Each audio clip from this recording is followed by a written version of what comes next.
Both are different styles இல்லை. இப்போ ரஜினி வந்து புவனா ஒரு கேள்விக்குறி, நல்லவனுக்கு நல்லவன் மாதிரி பண்ண படங்களையும் நான் கூட இருந்தேன். கமல் மூன்றாம் பிறையிலையும் கூட இருந்திருக்கேன்.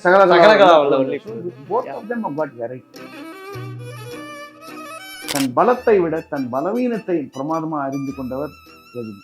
அதனால்தான் தனக்கு என்ன வருமோ, தன்னால ஒரு ப்ரொடியூசருக்கு லாஸ் வரக்கூடாது. கமல் ஜாஸ்தி does not give any words. இது வெரி நான் கம்பெட்டிவ். பட் ரஜினி சொன்னார்னா பண்ணிடுவார்.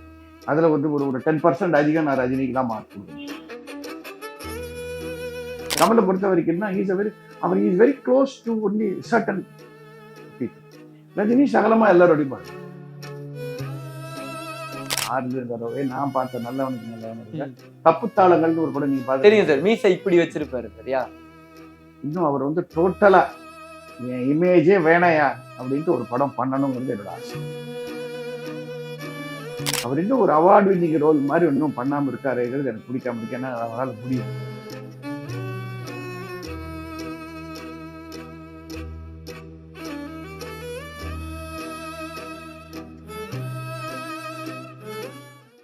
இந்த சினிமா ஃபீல்டுல கிட்டத்தட்ட over the span of 50 years அதை டிராவல் பண்ணி இப்போ வரைக்கும் தொடர்ந்து நம்மளை வந்து அட்ராக்ட் பண்ணிட்டும் அந்த பெர்ஃபார்மன்ஸ் மூலியமா நம்மளை சிரிக்க வச்சுட்டும் வைஜி மகேந்திரன் சார் தான் இன்னைக்கு கூட இருக்காரு. அவர்கிட்ட நிறைய விஷயங்கள் அவரை பத்தியும் அவருடைய சினிமா லைஃப் பத்தியும் பேச போறோம். வாங்க பேசலாம். கெரியர்ல ரஜினி சார் கூடயும் கமல் சார் கூடயும் 2 பேர் கூடயும் சம காலங்கள்ல சமமான படங்கள் பண்ணியாச்சு. இதுல வந்து இந்த ஒரு பர்சன் இஸ் பிக்சர் பெர்ஃபெக்ட் அப்படின்னு 2 பேர்ல யாரை சொல்லுவீங்க அப்படின்னு கேட்டிருக்காங்க. போத் ஆர் டிஃபரெண்ட் ஸ்டைல்ஸ் இல்ல. Kamalhaasan is an actor who I accept after Sivaji. எனக்கு Sivaji is the ultimate. Okay. அதுக்கப்புறம் ஒரு பெரிய ஆக்டர்னு இந்தியாவில் அக்செப்ட் பண்றது Kamalhaasan. Rajinikanth is a perfect man who knows the mass. ரஜினிகாந்தோட ஸ்ட்ரென்த் என்னன்னா அவர் நல்ல மனிதன். he is also good human being. அதை தவிர தன் பலத்தை விட தன் பலவீனத்தை பிரமாதமா அறிந்து கொண்டவர் ரஜினி. அதனால்தான் தனக்கு என்ன வருமோ, தன்னால ஒரு ப்ரொடியூசருக்கு லாஸ் வரக்கூடாது, தன்னால மக்களுக்கு என்ன பிடிக்குதோ அதை கொடுக்கணும்னு பண்றவர் ரஜினி. ஸோ 2 பேருமே டிஃபரெண்ட். எனக்கு பாக்கியமே என்னன்னா 2 பேர்கிட்டையும் ஈக்குவலா பழக முடியுது, ஈக்குவலா பிக்சர்ஸ் பண்ண முடியுது அப்படிங்கிறது. 2 பேரும் அந்த டைப் படமும் பண்ணிருக்காங்க. இப்போ ரஜினி வந்து புவனா ஒரு கேள்விக்குறி, நல்லவனுக்கு நல்லவன் மாதிரி பண்ண படங்களையும் நான் கூட இருந்திருக்கேன். கமல் மூன்றாம் பிறையிலையும் கூட இருந்திருக்கேன். அதனால்தான் இன்னைக்கும் ஆஃப்டர் சிவாஜி எம்ஜிஆர் நம்ம 2 பேர் பேசுறோம்னா இவங்க 2 பேர் பற்றி தான் இன்னைக்கும். ஆமா, ஏன் கம்பேரிசன் யாரோட சொல்றோம்? ரஜினி சார் கமல் சார் எப்பவுமே. அவங்க வந்த போது என்ன சொன்னோம்? சிவாஜி எம்ஜிஆர் சொன்னோம். மாதிரி வருது 2. இன்னைக்கு ப்ராப்ளம் யாராவது சொன்னா விஜய் அஜித் சொல்லுவாங்க. ஆமா. சோ ஆப்வியஸா அந்த ஒரு இது இருக்கு. எனக்கு Kamal is closer friend. Okay. என்ன நாடக காலத்துலேருந்து ரொம்ப தெரியும். நான் அவர்கிட்ட எடுத்துக்கக்கூடிய லிபர்ட்டிஸ் சிலதெல்லாம் நான் ரஜினி கிட்ட எடுத்துக்க முடியும். ஏன்னா அவரை வந்து சினிமாவில் வந்தப்பறம் தான் தெரியும். கமலும் நானும் ஆடா போடா ஃப்ரெண்ட்ஸ் ரொம்ப வருஷமா. But 1% that keep up the words, அது கொடுத்த வார்த்தை, இந்த வார்த்தைனா இவங்க தான் அப்படின்றது. Both of them in that way. Kamal ஜாஸ்தி does not give any words. He is very non committal. But Rajini சொன்னார்னா பண்ணிடுவார். சொல்றத டெஃபினட்டா பண்ணிடுவார். அவரும் ஆனா சொல்ல மாட்டார் இல்லைன்னா. But he will definitely keep up what he says.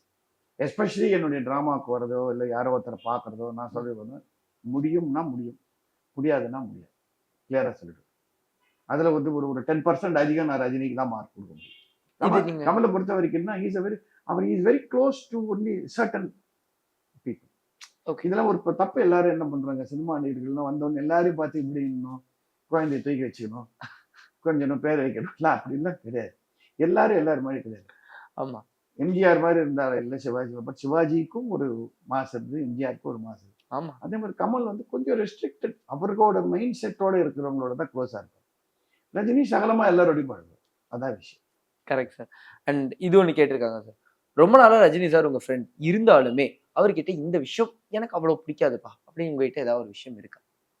அவர் இன்னும் ஒரு அவார்டு வின்னிங் ரோல் மாதிரி இன்னும் பண்ணாம இருக்காருங்கிறது எனக்கு பிடிக்காம இருக்கு. ஏன்னா அவரால் முடியும். ஆமா சார், பல படங்கள்ல முன்னாடி இருந்த படம் பார்த்துருக்காரு. 6 தடவை நான் பார்த்த நல்லவனுக்கு நல்லவன் இருக்கு. தப்பு தாளங்கள்னு ஒரு படம் நீங்க பார்த்து தெரியும் சார். மீசை இப்படி வச்சிருப்பாரு சரியா. இன்னும் அவர் வந்து டோட்டலா என் இமேஜே வேணையா அப்படின்ட்டு ஒரு படம் பண்ணணுங்கிறது என்னோட ஆசை. எல்லாரோட ஆசையாகவும் இருக்கு சார். இது வந்து ஐ எம் டூயிங்.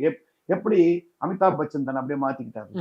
அந்த மாதிரி அவருக்கு ஒரு சாலிட் ரோல் யாராவது எடுத்து கொடுத்து பண்ண வைக்கணும். கண்டிப்பா. அண்ட் சார் மெயினா இந்த கேள்வி ஏன்னா கிட்ட கமலால அதெல்லாம் முடியும், சர்வசாதாரணமா முடியும். ஆமா he has done such role. But Rajini is capable. அவர் பண்ண மாட்டேங்கிறார். ஏன்னா அவருக்கு வந்து அவரோட மைண்ட்ல எப்போதுமே தன் ப்ரொடியூசருக்கு லாஸ் வந்துடக்கூடாதுங்கிறது என்ன இருக்கும் ரஜினி சார் இப்ப வரைக்கும் அந்த அவருவே சொல்லியிருக்காரு நினைக்கிறேன் சார் பல ஸ்டேஜஸ்ல, என்னால அந்த ப்ரொடியூசருக்கு லாஸ் ஆகும், அதனால நான் அந்த மாதிரி எக்ஸ்பெரிமெண்ட் பண்ண மாட்டேன். பட் ஒண்ணு பண்ணலாம் அவர் அந்த மாதிரி. கரெக்டா ஐ திங்க் 1 year பேக் நினைக்கிறேன் சார், உங்களோட ஒரு ஃபங்க்ஷன் ஸ்டேஜ்ல ரஜினி அவர்கள் வந்து உங்களை நிறைய விஷயங்கள் வியந்து நிறைய பாயிண்ட் அவுட் பண்ணி சொன்னார். அந்த ஒரு மூமெண்ட்ல எப்படி சார் இருந்தது? ரஜினி இது வந்து ஒரு அற்புதமான மனிதர், ஒரு அற்புதமான ரசிகர். ஓகே. அது ஒரு வியக்கத்தக்க விஷயம் தான் பல பேருக்கு. அடுத்து அவனை பாராட்டுறதுல கொஞ்சம் கூட வித்ஹோல்ட் பண்ண மாட்டார். தனக்கு பிடிச்சதுன்னா அதை கிளியரா சொல்லுவார். அப்படி ஒரு விஷயத்துல என் நாடகத்துக்கும் என் நடிப்புக்கும் அவர் மிகப்பெரிய ரசிகர். நான் சொன்னேன், அந்த போக்கிரி ராஜா ஷூட்டிங் சொல்லிட்டு அந்த கலாட்டா இன்னைக்கு நினைச்சாலும் சிரிப்பாரு. நிறைய விஷயம் அது பின்னாடி இருக்கு சார். அடுத்தது அவரை நான் வந்து ஒரு ஃப்ரெண்டா தான் பார்த்திருக்கேன். அவர் ஒரு சூப்பர் ஸ்டார்னோ சொந்தக்காரனோ நான் பார்த்ததே கிடையாது. அவரும் அப்படி என்ன ட்ரீட் பண்ணது. நீங்க யாரையாவது சிரிக்க வச்சு, அது திரைப்படங்கள்லயா இருக்கட்டும் இல்ல வெளியா இருக்கட்டும், சிரிக்க வச்சதுக்கு அப்புறமா உங்களால நான் மனசு வந்து ரொம்ப நாளுக்கு அப்புறம் ரொம்ப சந்தோஷமா சிரிச்சேன்னு யாராவது சொன்ன ஒரு பாராட்டு ஞாபகம் இருக்கா? போக்கிரி ராஜாங்கிற ஷூட்டிங்ல நானு, Sridevi, Rajini sir, Muthuraman okay and Radhika இவங்கெல்லாம் ஒரு செட்ல இருப்போம். அங்க நான் வந்து ஒரு பெரிய தெலுங்கு நடிகரை மைண்ட்ல வச்சு ஓகே அவர் அசம்பிளியில வந்தா எப்படி பேசுவார் அப்படிங்கிறத வச்சு நான் ஒண்ணு பேசி காமிச்சேன். ஓகே. அதுக்கு உயிர்ந்து சிரிச்சிருக்காங்க பாருங்க. அன்னைக்கு அத்தனை பேரு வந்து நீங்க இப்ப கேட்டா கூட ரஜினி சாரோ இல்ல ஸ்ரீதேவி, ஸ்ரீதேவி இல்ல ராதிகாவோ இல்ல யாரை கேட்டாலும் சொல்லுவாங்க. அது one of the most hilarious days in our shooting. Vishnu Muthuraman sir கெஞ்சுவார், நடுவில் கொஞ்சம் ஷூட்டிங் பண்ணிக்கலாம்ப்பா அப்படின்னு. அந்த ஒருத்தர் கலாட்டா பண்ணதுக்காக பண்ணோம். அதுல ஹைலைட் என்ன போச்சுன்னா, அடுத்த நாள் காலையில ஸ்ரீதேவிக்கு அந்த நடிகரோட ஷூட் 7 மணிக்கு, எங்க கால் ஷீட் 9 மணிக்கு. அவங்க 2 hour அங்க ஒர்க் பண்ணிட்டு வந்துடுறேன் அப்படின்னு சொன்னாங்க. அப்ப அவங்க ஸ்ரீதேவி கிட்ட சொல்லிட்டே போனாங்க, எனக்கு அவரை பார்த்தாலே இப்ப நீங்க சொன்னதுதான் ஞாபகம் வர போகுது, எப்படி சிரிக்காம இருக்க போறோம்னு தெரியலன்னு சொன்னாங்க. நான் என்ன பண்ணேன் கிளவரா, ராதிகா, ரஜினி சார், முத்துராமன் 3 பேருக்கு ஃபோன் பண்ணி, சார் நம்ம கால் ஷீட் 9 மணி, வேணும்ட்டே நம்ம 7 மணிக்கு அந்த செட்டுக்கு போலாம், அப்பயே சொல்ல வேண்டாம், போலாம், அவங்க ரியாக்ஷன் என்னன்னு பாக்கலாம். ஸோ யாருக்கு தெரியும், நாங்க கட்டாலே எல்லாருமே கரெக்டா. ஆனா அப்ப எல்லாரும் அப்பெல்லாம் ஒரு ஃபேமிலி மாதிரி இருந்தோம். ரஜினி சார்லாம் கரெக்டா 6:45 செட்ல வந்து, சார் வந்துட்டோம் யாருக்கும் தெரியாது இல்லை அப்படின்றாரு. முத்துராமன் வந்துட்டா, ராதிகா வந்துட்டார். கரெக்டா அங்க ஷூட்டிங் ஆரம்பிக்குதுன்னு தெரிஞ்சோன்னு 3 பேரும் உள்ள போய் வந்து அவரை பார்த்து வணக்கம் அப்படின்னா, அவரு நாங்க எதுக்கு வந்திருக்கோம்னு தெரியாது. அப்புறம் வணக்கம் அப்படின்னாரு. இந்த அம்மா பக்கத்துல சொல்லவும் முடியாம இதுவும் முடியாம சிரிக்கிறாங்க. ஷாட்டுக்கு மத்தியில அவருக்கு பின்னாடி போய் நின்று போயிடுங்க என்னால நடிக்க முடியாதுன்றாங்க. கேட்கும் போது அந்த மொமெண்ட் கண்ணு முன்னாடி வந்து போகுது. ரஜினி சாருக்கு அது ஞாபகம் இருக்கு, ராதிகாக்கு ஞாபகம் இருக்கு. மத்த 2 பேர் இல்ல, முத்துராமன் இல்ல. ஆமா. நீங்க இத்தனை வருஷம் கெரியர்ல எந்த ஒரு விஷயத்த நினைச்சு இப்ப வரைக்கும் பயப்படுறது உண்டு?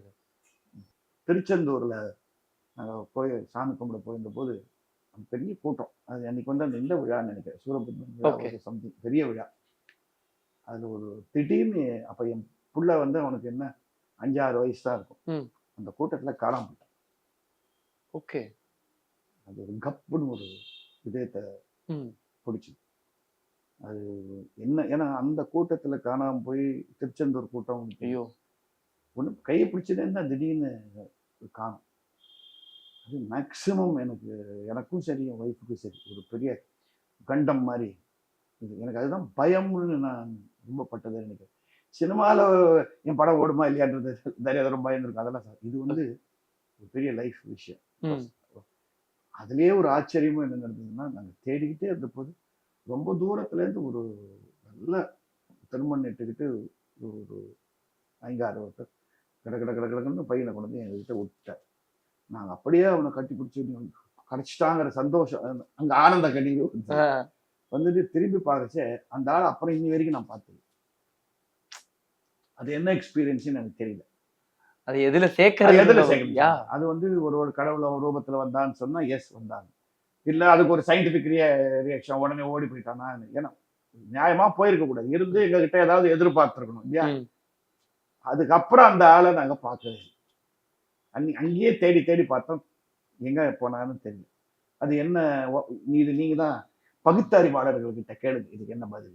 நிறைய விஷயங்கள் உங்ககிட்ட பேசி தெரிஞ்சுக்கிட்டேன். உங்களுடைய பழைய கதைகள் கேட்கும் போது எனக்கு ரொம்ப சந்தோஷமா இருந்தது. அண்ட் இந்த ஒரு பேட்டிக்கு ரொம்ப ரொம்ப தேங்க்ஸ் சார். நீங்க கேட்டது ரொம்ப இன்ட்ரெஸ்டிங்கா இருந்தது. எந்தவித கான்ட்ரவர்சி இல்லாம அழகா கேட்டீங்க. உள்ள இருக்கிறத வெளியில கொண்டு வந்தீங்க. So thanks for that. Thank you sir. நேயர்களுக்கும் என்னுடைய நன்றி.